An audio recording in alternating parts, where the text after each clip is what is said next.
All right, everyone. Thank you for joining me Friday morning. Today I got legendary RBC coach Joe Montano. Right, I pronounced that right? Montano? Yeah. That's correct. Joe, thank you for joining me this morning. No problem, Nick. How are you? What what season are you starting now at RBC? 31st. 31st. I remember you were coaching when I was at St. Rose. Um, and some legendary teams that when people think top teams in New Jersey, St. John Vianney and RBC are the two teams everyone always talks about. So I mean, me and you could probably talk the history at RBC for hours. So, but I just want to recap last season. Um, Going into the season, what was the goal or the message you were trying to send your team last year? Before the season started. I think last year, we needed to kind of take that next step and be competitive with the very best teams around. And 22 wins, top 10 in the state, I thought was, good movement in the right direction. Didn't think it was our best season. I thought there was, two or three, maybe even four games in there that, in big games against good teams, we didn't play well enough. And, so we still got a lot to prove. You do have a good core, coming back this season, which is good. A couple games I wanted to talk about. You scheduled Long Island Lutheran early in the year last year. Do you think that was a good test early in the year to see where your team was at and a good learning, good game to teach and correct mistakes off of? Yeah, no, that was out in the Diamond State Classic, and I think they were third in the country at that point, and had such really tremendous talent. We played with them for about 2.5 quarters. I thought very competitively, and then kind of hung in at the end. Played Roland Park the next day with kid going to UConn and beat them. So the Diamond State Classic, when it was at its peak, is always a great way to find out, in December what you have. Um, Another game I wanted to talk about, we're skipping forward through, you guys had a great regular season. The Manchester game, I got crap on when I said I thought Fab did a great job on Destiny. Destiny's going to find a way to get her points, but I thought, they were struggling to get her the ball at times. Of course, Destiny cleaned up, on the glass. Can you just talk about, how you thought Fab played that game? Yeah, I thought she played really well, and I thought it was a great team effort. I think, anytime you have a great player like that and someone kind of throws that type of defense at you, it takes high school kids, a half to adjust. And I thought, the second half they adjusted and Destiny found, her comfort zone, which great players are going to do. The bottom line for us is, we didn't make enough shots and we turned the ball over. And so, if we scored early in that game, Allie had a rough night, missed a bunch of layups. And, if we scored earlier in that game, we protected the ball properly and put some points on the board. Then instead of that great player and that team getting comfortable against that junk defense, they start getting anxious. And we didn't, it's always going to come down to making enough baskets. I brought this up with Lisa yesterday when I interviewed her. Your team, you play probably in the best conference division in the state, which helps you get ready for the postseason. She played Holmdel 4 times, and I asked her how you played St. Rose 3 times. How do you get your team, focused? Because the first game you guys handled them, pretty easily, and then the second game was much closer in their gym. And then, unfortunately, they got the better end in the States. But how do you keep your team focused when you do see a team 3 times during the season? Well, I think when you're talking about the top teams in the state, you're talking about the kids all knowing each other and competing against each other on a year-round basis, whether it be AAU or whether it be in their training sessions. I don't think it's real hard. I don't think it's real hard at all. I think, they know, what's at stake. There's a lot of bragging rights. There's the competitive nature of, competing against the good teams. So I don't think it's hard. I think it can wear you down because of the fact that, like you said, we won the first two, and a great team like that, with a kid going to Florida and another Division I kid, and 2 or 3 Division I kids that are still back this year, those sooner or later, in the NBA, you get 2 out of 3 like that. People are saying it's a great job. Here, we lose the last one, and we're a failure. Yeah. It was a pretty good game too, that one. Because it looked like at one point they were going to open it up, and your team was able to to fight back and keep it close. You just couldn't get over the hump.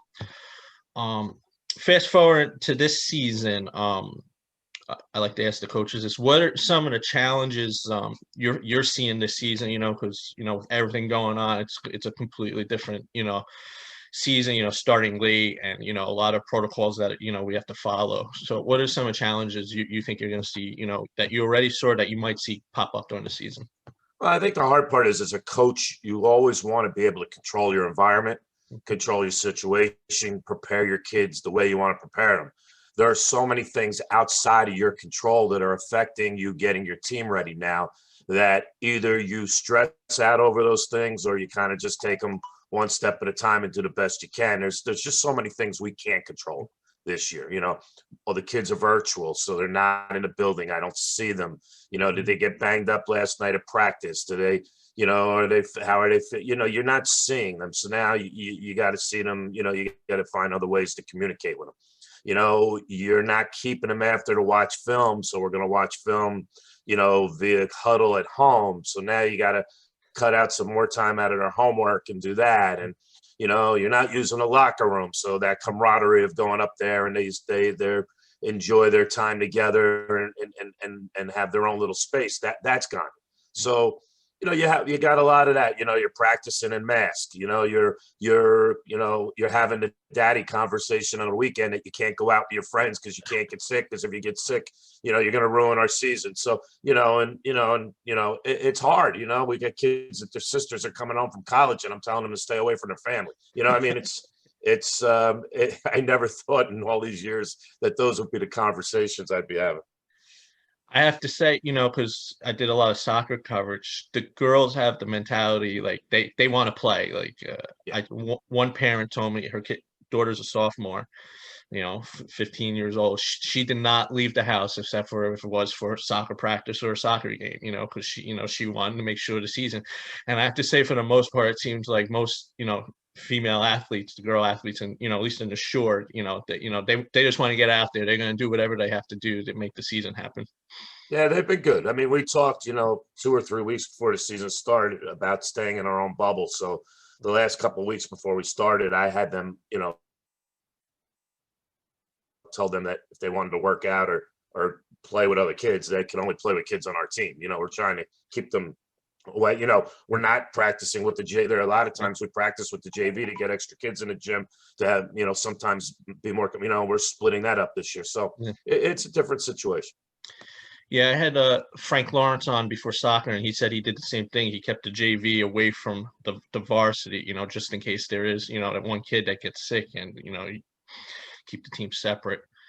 I want to start going through your roster. We'll start with the seniors. It starts with your point guard, Sophia Sabino. To me, your traditional point guard, dishes, gets the ball to the right person, it could drive, and also, can knock down the shot when she needs to. Just talk about, having such a point guard with the experience and, so one of the most talented point guards in the state leading the team. Well, for me, it's a great luxury to have someone that has the experience, that's been through the wars. There's a lot of times I look out and I want to call something, and she's looking at me and she already knows what to do, so that's really important. But I think where Sophia is so valuable to us, and where a lot of people don't give her credit, is on the defensive end of the floor.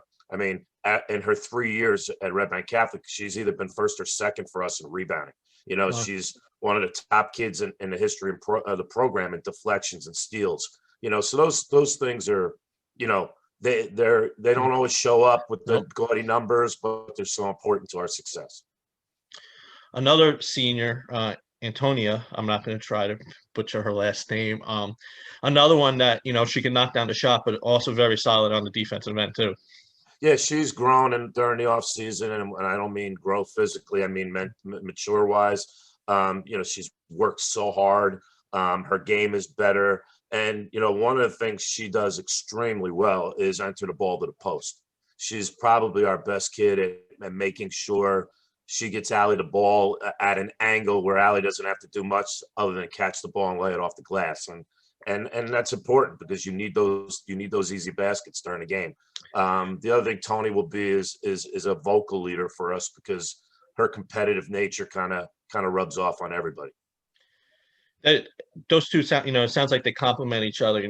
Sophia could get to the hoop and dish the ball, get it to the open hand. And, Antonio better, setting up, Allie, on the post. Yeah, there's no doubt. There's no doubt they play off each other well. They play well with each other. They've played together since they're little, so they have that comfort level with them. And I also think that at this stage of the game, they know exactly what I would, how I would prefer that they play, and that's important. Your last senior, returning senior, Cassie Kavanaugh, right? Is that your last? Yeah. Do you expect her to have a bigger role this season with the team? That's kind of open for debate right now. I mean, how the hard part is you usually have 4 or 5 scrimmage games to see what you like to do with your rotation. Mm-hmm. Having one scrimmage game is really tough to kind of, so those guys that are in that 8 through 11 spot on your team, you're not really sure what their roles are going to be. Yeah. Unfortunately, probably till the second or third game. Yeah. And you do have such a deep roster this year, especially with the addition a couple transfers. We'll move to the juniors. Obviously, Allie Carmen and Justine. Everybody knows them. Both just committed this. Recently. Justine going to Tennessee. Allie going to BC. We'll start with Justine. I was lucky enough to interview her and her sister over the summer. Great girls. And one thing that she pointed out that she wanted to improve on was her post play. And watching some of the highlights of her AAU, it looked like she did work on the post, which just adds another weapon to to her. Just talk like Justine and what you expect out of her this season. Well, I think it's really important for Justine because of how competitive she is and how much she's improved. And how passionate she is about what she does, that is infectious for our team. And, there's not many teams where coaches need juniors to be leaders. In this situation, Justine can be, really a tremendous leader for us by her play and the way she goes about her business. And so far during our practices, she has been absolutely incredible in how hard she's worked and how she's encouraged her teammates. So, I know everybody looks at points and, threes and, she's so talented and some of the things she does, you just kind of, shake your head a little bit, but she means so much more in other areas for us. And, I think our team, because of her confidence and how she goes about her business every day will be better because of her maturity. And her length on the defense and help gives you such an advantage. Putting her basically wherever you want. Because she could guard on the perimeter. She's improved a lot in the last year defensively, and I think a lot of it is confidence. She's stronger, she's quicker, and quite honestly, when she first came in, she really had a long way to go defensively, and she's and again, that's where a lot of people because they look at her shooting and how many points did she score, but a lot of times her defense is, especially I've noticed since we've started, has been excellent. The next, Allie Carmen, another. She's 6'5", I think. Somebody said, is that what she's listed at 6'5"? 6'5", yeah. When a family friend came with me to the Manasquan RBC game, and when we walked in the gym, and he said, "Where did RBC find these girls?" Because Justine and Allie are next to each other, and he's a tall guy. He's 6'4". He's like, "Where did they find?" Talk a little, Allie. She worked so hard. It looked like during the summer on her conditioning. With her dad and mom. Everybody knows her dad and mom, great athletes, and she just, during the summer league or, the fall leagues, she looked to be moving, so good. Talk like, how is it such an advantage having such a great post player and then, like a shooter like Justine outside, and, what do you expect out of Allie this season?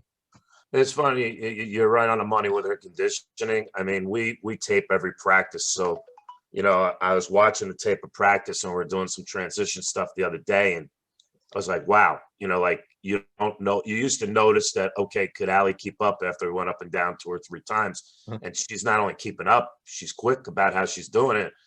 So I pulled out some tape of like 2 years ago, and where everybody else was, about a half a court ahead of her, and she's right there. And not only, it's one thing to be getting good condition and be able to run like that, but can you catch the ball and can you make the layup? And she's doing that. I mean, her freshman year, the ball would hit her in the face, and she couldn't catch it. And now, so you take the really good conditioning, the improved, speed, and that's all well and good as long as you can catch it, put the ball in the basket, and she's doing that. So, the other thing with Allie is she's matured from the standpoint of her work ethic. And I don't mean that she didn't work hard. I don't think she knew how hard or what level she could get to as a worker. And I think she's found that now. She's challenging herself every day to be there. And, quite honestly, it's not easy for a 6'5" kid who's a type 1 diabetic to be at that level every day. What I liked, and I told John this at the, end of the season, to me, her improvement, like you say, catching the ball, she looked so much smoother at the end, towards the end of the season than when I saw your team early in the season, and just to test, how hard she was working. Yeah, no, I'm real pleased with Allie, and with both her and Justine, as far as getting their college commitment, not that you say out of the way, because it's a very important decision. It's not like you just don't, but one of the things that we did during COVID as a group is make sure that we use that time, to, even though they couldn't get to colleges, to do the virtual tours, to talk to coaches, to, to understand what their situations were. And when I felt they were comfortable in what their thoughts were, I encouraged them to move forward with their commitments. So those things are now kind of not behind, they're behind them. They're not out of the way. I would just say they're behind them. And now they can focus on, improving and getting our team, to where it needs to be. You had one freshman last year that saw significant minutes, Casey Pryor. What are you looking for? What kind of steps you looking for from her freshman year to this season? Well, we have 3 sophomores that are going to really play for us. And Casey, last year, you made a great point before about Tony and Sophia, but we really didn't have any other veteran guards. Our guys coming off the bench, our seniors were really wing guys. They weren't points or twos. And, so we had to put Casey out there right away.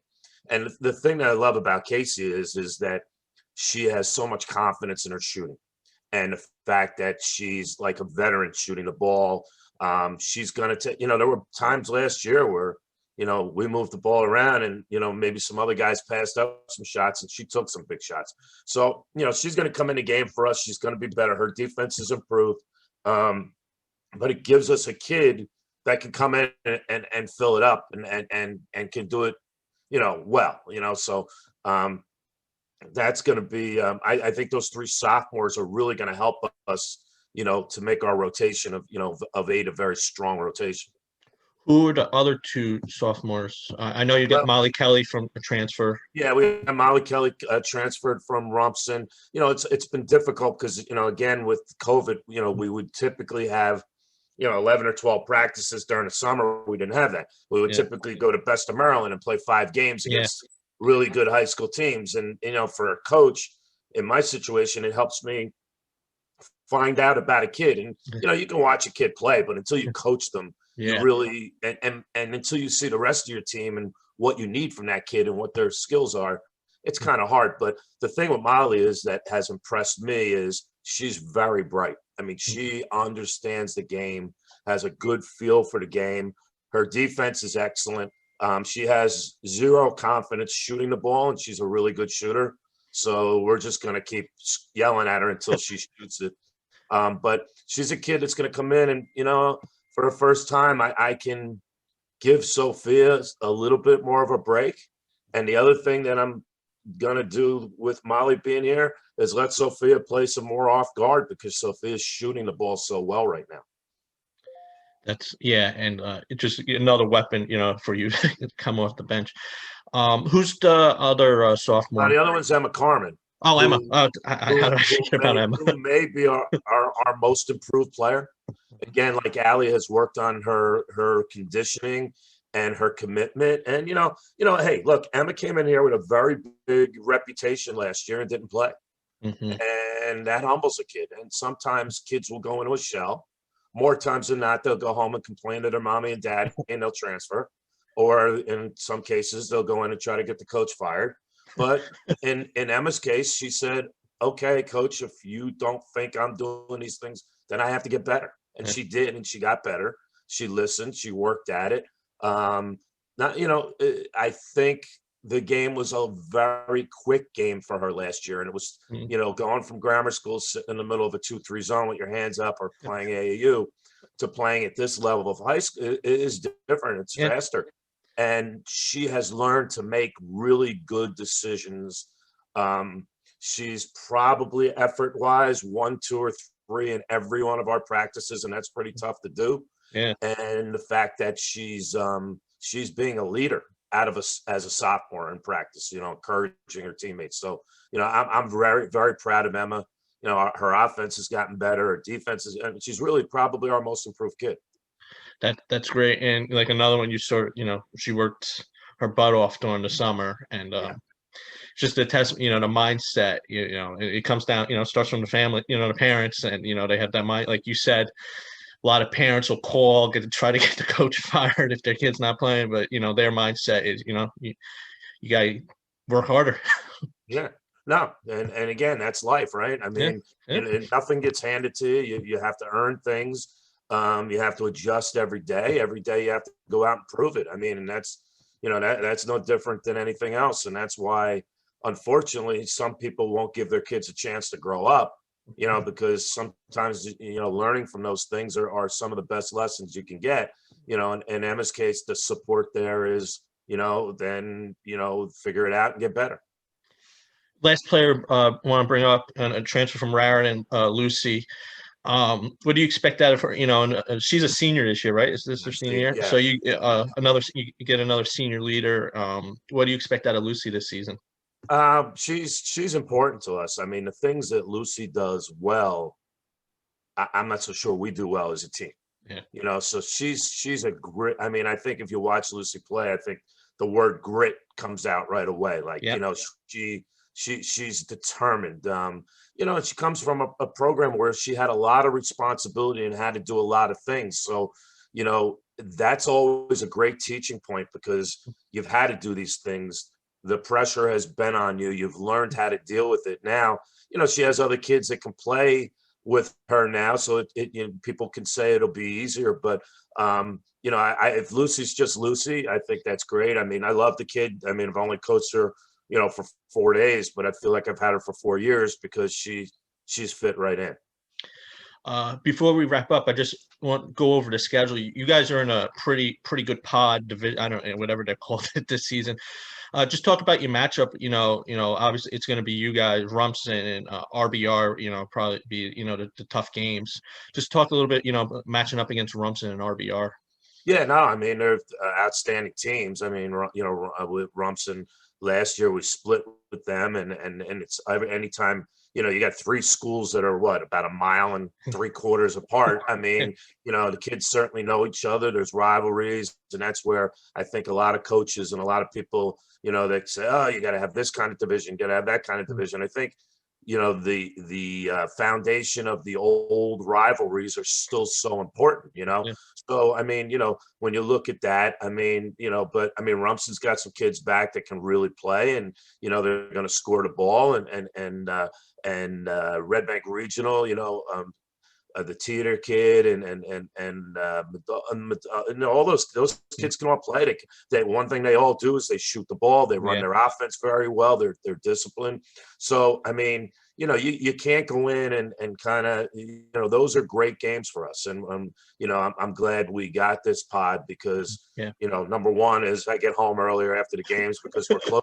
Number two is we're playing really good teams. Who did you pick? Was it St. John Vianney you guys picked up? Yeah, we're going to play St. John Vianney in Manchester out of division. Mm-hmm. So, we're going to get a chance to play against the best team in the state and maybe the best player in the state in Destiny. So, that was important for us to try to get those kind of games. We're going to play Vienna at Vienna, which is always, whether there's fans or not fans, it's, when you're playing the best team in their gym, that's always going to be a challenge. Yeah. And it's, one reason I love, the Shore, coaches and then players, they don't shy away. They want to play the best teams, no matter what the result might be at the end of the day, you want to go up against the best. Yeah. I mean, I think if you're worried about, where you're ranked and, what your record is as a coach, or how many wins you have, or I mean, I don't think those things, help you. We also swapped one game out of our pod to play St. Rose at St. Rose. Okay. So that's going to be a good one for us too. Yeah. Last question before, the team is, nationally ranked before the season. Do you encourage that? You see that as a distraction, coming preseason and seeing that? I always kind of laugh at that national ranking thing. So do I. I like to know who gets out and sees all these teams and has an idea, because they basically are probably running around 24 hours a day. If they, I've never put. I mean, we've been nationally ranked at the end of the year, which I've always felt was a little bit more of a validation of what you did. But quite honestly, those things have never. Look, we're talented. Are we everybody wants to talk about you need good players, and you do need good players. But do you have winning players? Yes. The winning players win championships. Winning players put you through, and we're going to find out whether our guys are both talented and winning type players. We're going to find out this year. And again, it doesn't make them bad people, but we have to become winning players. We've got to learn how to beat good teams. It's one thing to kind of go in a gym and make 88 out of 100 free throws and tell people how talented you are. You got to make 3 throws when the game's on the line. It's one thing to say, Susie had 12 rebounds the other night. You get the rebound with 30 seconds left and you got a 1-point lead and go to the foul line and hit the 1-on-1. That's who we have to, if we're going to be any good. We've got, in 2013, I had a team with one Division I player on it, and she was a lacrosse Division I player going to Duke, Grace Fallon. And they were 29-2. Those kids knew how to win. So, you don't always have to have the best talent. Sometimes you got to have guys that know how to win. Yep. I agree, Coach. All right, Coach, I'm going to let you go. I appreciate you taking some time out this morning for me. No problem. Appreciate it. And I wish you and the team luck this season, and hopefully everyone stays healthy. That's the most important thing. Thank you. Thank you, babe.